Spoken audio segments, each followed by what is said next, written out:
Mesdames et messieurs, bonjour, je suis Léonard Fanja, le journaliste patriote. Je suis le directeur de publication du journal en ligne Les Visages d'Afrique, la chaîne YouTube Les Visages d'Afrique et la page éponyme sur Facebook Les Visages d'Afrique.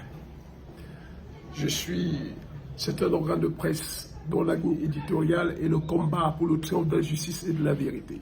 Un engagement à ne dire que la vérité, toute la vérité et rien que la vérité. C'est ce qui nous motive à, comme dit la parole de Dieu, à avoir plus de joie à servir qu'à être servi. C'est dans cet esprit, cet élan que je peux vous dire que j'étais le journaliste des malades d'hémodialyse.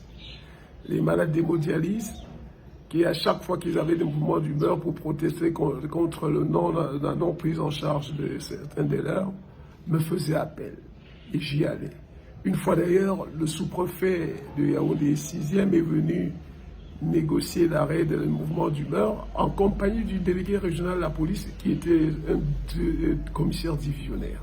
Mais ce dernier, au lieu de suivre un peu, s'est permis plutôt de venir arracher mes appareils et ont constaté que j'étais là pour filmer. Alors c'est alors que les malades, de leur côté, avaient réagi et dit au sous-préfet: ce monsieur, c'est notre journaliste. Chaque fois que nous l'appelons, il est là. Il ne nous a jamais demandé de l'argent. Il nous accompagne. Le sous-préfet a aussitôt demandé au délégué régional de me remettre mes appareils sans autre forme de procès.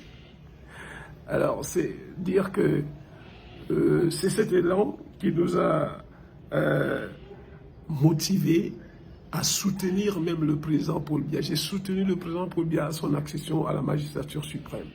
Je l'ai soutenu, j'ai même écrit des articles qui avaient été publiés dans Africasie. Et par la suite, pour ne pas faire les choses à moitié, je me suis engagé dans le rassemblement démocratique du peuple camerounais. Hein, pour bien accompagner le président. Et pendant ce temps, il y a des actes que j'en posais qui n'allaient pas avec moi. Je disais, écoutez, moi j'ai été élevé par les frères des écoles chrétiennes et je travaille avec les Américains. Donc je ne suis pas prêt à me laisser engluer dans n'importe quoi. Hein. J'ai dit non, ça ne peut pas marcher. D'ailleurs, j'étais un fervent supporter du président Biya au point où, quand ce dernier avait déclaré qu'il n'irait pas à la Banque mondiale, mes patrons, les Américains, disaient que votre président est en train de blaguer, il ira à la Banque mondiale, qu'il irait à la Banque mondiale. J'ai dit, mais non, ça, comment ça? C'est un monsieur qui prend la rigueur dans la gestion et la moralisation de la société. Je crois qu'il va prendre des dispositions draconiennes pour éviter d'aller emprunter l'argent à la Banque mondiale. Mes patrons me disaient, alors, si tel est le cas, il faut qu'il arrête de dépenser de l'argent comme il fait à l'étranger, des voyages temps, où madame peut même partir avec l'avion pour faire des achats et tout, et surtout stationner l'avion sur la piste d'aéroport pendant plusieurs jours. Ça, c'est à partir de là que j'avais su que c'était faire laisser l'avion sur une piste, ça coûte excessivement cher. Alors, par la suite, il faut savoir que comme militant du RDPC, j'étais membre du comité de base à Mokolo 3 avec mes parents du quartier, dont le papa de la star du football de recrutement, Mwandouga Djaï, on l'appelait Djaï, un joueur du diamant qui avait brillé avec Charles et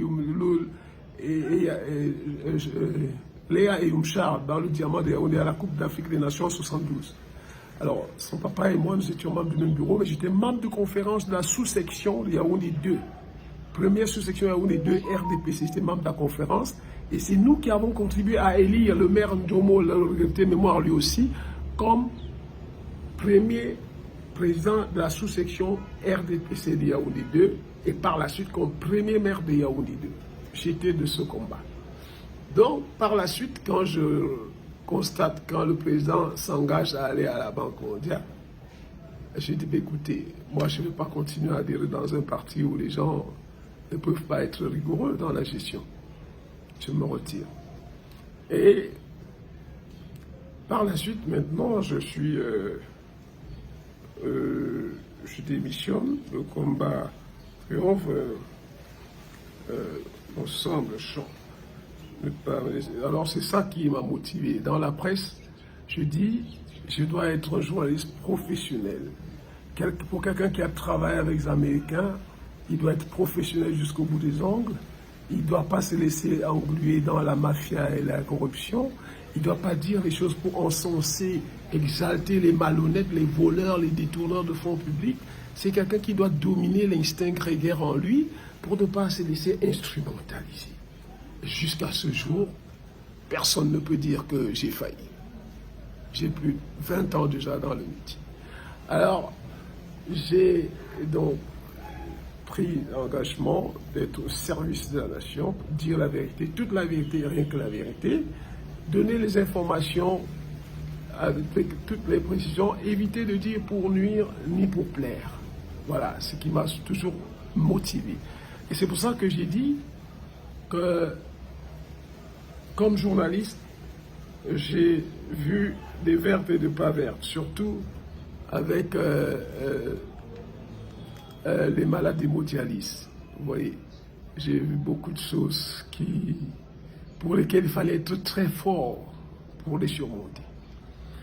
Et comme journaliste, comme j'ai dit, je ne prendrai pas, je veillerai à respecter mes principes, ma ligne éditoriale. Et c'est comme ça. Donc, quand je démissionne, il faut noter que le président Biya arrive au pouvoir et hérite d'une économie saine, de ses propres dires. Dans son discours, il a dit, contrairement à Obiang-Nguema Masoro, à côté, qui a hérité d'un pays en faillite. La preuve, chaque fois qu'il fallait aller au sommet de l'Organisation de l'Unité africaine, Obiang-Nguema Masoro suppliait le président Ahidjo pour l'y amener. De même avec le président Biya, après son accession à la magistrature suprême. Le président Obiang-Nguema le suppliait de l'amener. Il n'avait pas les moyens ni seulement d'acheter un avion, peut-être même de payer les billets, devait être compliqué pour lui. Mais peu de temps après, le monsieur a eu le pétrole. Hein? Il a transformé le pays. Il faut voir qu'Ahidjo a découvert le pétrole, a commencé à exploiter le pétrole, mais Ahidjo avait mis l'accent sur l'or vert, l'agriculture. C'est avec ça qu'il a incité les gens à être de grands travailleurs pour le développement de notre pays. Et par la suite, quand on a commencé l'exploitation du pétrole, le président Ahidjo dit, avant l'or noir, il y avait l'or vert, et après l'or noir, il y aura toujours l'or vert. Voilà. Donc, maintenant, Obiang-Nguema hérite d'un pays pauvre. Dès qu'il a le pétrole, il a transformé la vie, le pays. Il a même construit des immeubles pour les gens qui attendent les populations. Les routes sont modernisées. Tout est bien. Contrairement au Cameroun, où maintenant la malgouvernance est érigée en système gouvernant. Le détournement est devenu même une institution à travers les marchés publics. La réalisation des projets structurants, ça traîne. On a combien de barrages qu'on a annoncés qui n'ont pas été faits? On a tué les Cameroun Airlines, on a tué la Camship, on a tué la Sotuc, on a tué toutes ces grandes sociétés. Hein? Et on est devenu dernier de la classe. Ahidjo n'avait pas 600 milliards au mois, il partait. Mais par contre, aujourd'hui, on a plus de 7300 milliards. Avec ça, on n'a pas pu bitumer les routes qu'Ahidjo avait créées dans la cité Yaoundé de Sesk, Yaoundé, Essos, Rumangué, et Kondengé et consorts. On est là à traîner. Les gens n'ont rien. Il n'y a pas de route, pas d'électricité. Et rappelez-vous, je voudrais dire, et les gens d'Acom 2 ont plusieurs fois fait des vidéos pour dire que leur mal-être avec le moyen de déplacement avec des personnes malades. Dans le village de feu, Monseigneur Raphaël Marizé, de regretter mémoire, le 20 mai, j'ai suivi un leader politique qui disait que dans ce village, les enfants qui ont 15 ans n'ont jamais vu la lumière électrique. Il n'y a pas d'électricité là-bas. Et tout récemment, pour cette élection, la délégation RDPC qui allait à Meillan a été refoulée par les habitants du village parce qu'ils se disent comment être compréhensible qu'en 2025, les gens soient toujours en train de boire l'eau des rivières à Meillan, dans le sud. Alors quand vous dites le prospérer, les gens disent que non, avec Ahidjo, la population n'était pas... Mais j'oublie qu'il y a eu une crise économique mondiale de 1973 qu'Ahidjo a su surmonter. Alors, mais maintenant, les gens disent, ils n'avaient pas la population autant que Biya maintenant. Je leur dis, Biya Ils avaient peut-être 9 millions d'habitants. Il y en a 30, donc plus 3 fois. Mais le budget, ils ont multiplié par, je crois, par près de 6, 7, je ne sais pas. Je leur dis, écoutez, le Nigeria n'avait pas la population actuelle. Mais malgré ça, elle est passée comme la première économie en Afrique. Donc, il suffit d'avoir à la tête du pays des gens conscients, rigoureux, des véritables intellectuels, non des diplômés illettrés, comme dit le professeur Oumane Bédoua. Alors, dans mes consignes d'aujourd'hui, je voudrais dire aux gens, pour vous qui avez eu à perdre des enfants du sud d'accouchement à l'instar de Koumatekel là-bas à Douala, votez contre le RDPC. Pour ceux qui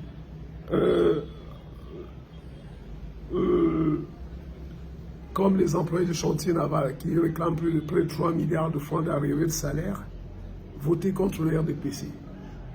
Pour ceux des enfants dont les parents ont allé en retraite sans percevoir leurs droits sociaux et l'ont réclamé pendant plus de 30 ans, votez contre le RDPC.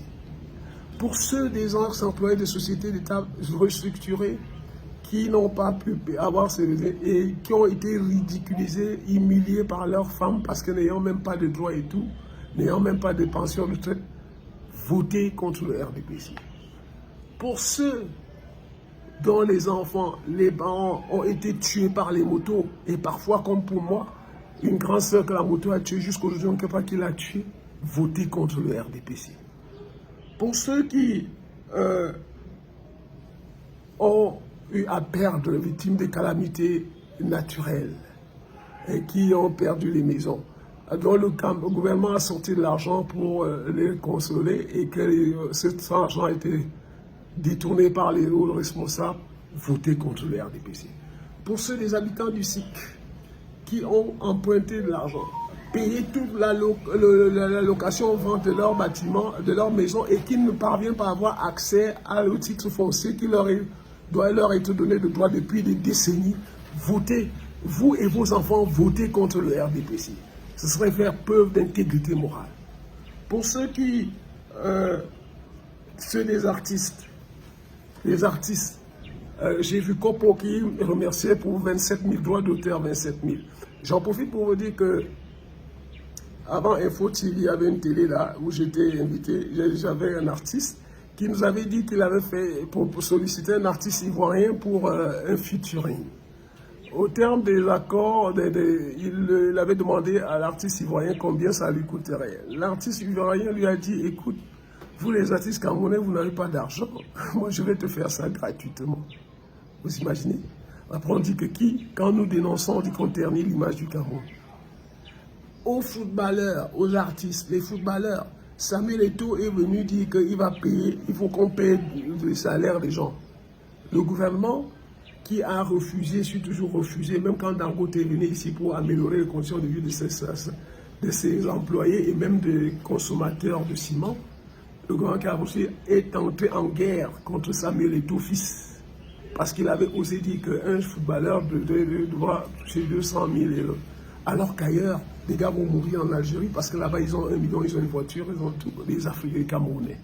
Donc pourquoi n'est-ce pas possible de donner la possibilité aux sportifs camerounais de jouir de leur talent? À tout cela, vous et vos familles, votez contre le RDPC. Et je vous exhorte à voter pour un homme, Issa Chiroma Bakary. C'est l'homme. Les journalistes, vous les journalistes, certains qui se sont liés au gouvernement pour s'attaquer à la fédération et tout, et qui le font les grands membres. Je dis vous, j'ai pitié de vous parce que ailleurs on parle de subventions. Au Cameroun, c'est toujours l'aide à la presse. À notre époque, même sous Issa Chiroma, c'était encore mieux. Il semble que maintenant, c'est les 250 000 qu'on vous donne. Et vous permettez, vous acceptez de vous laisser ridiculiser comme ça en allant ensuite voter pour un pouvoir comme celui-ci. C'est malheureux. C'est malheureux. Alors, tous ces journalistes, je les exhorte à voter contre le RDPC et voter pour Issa Chiroma Bakary, qu'ils connaissent.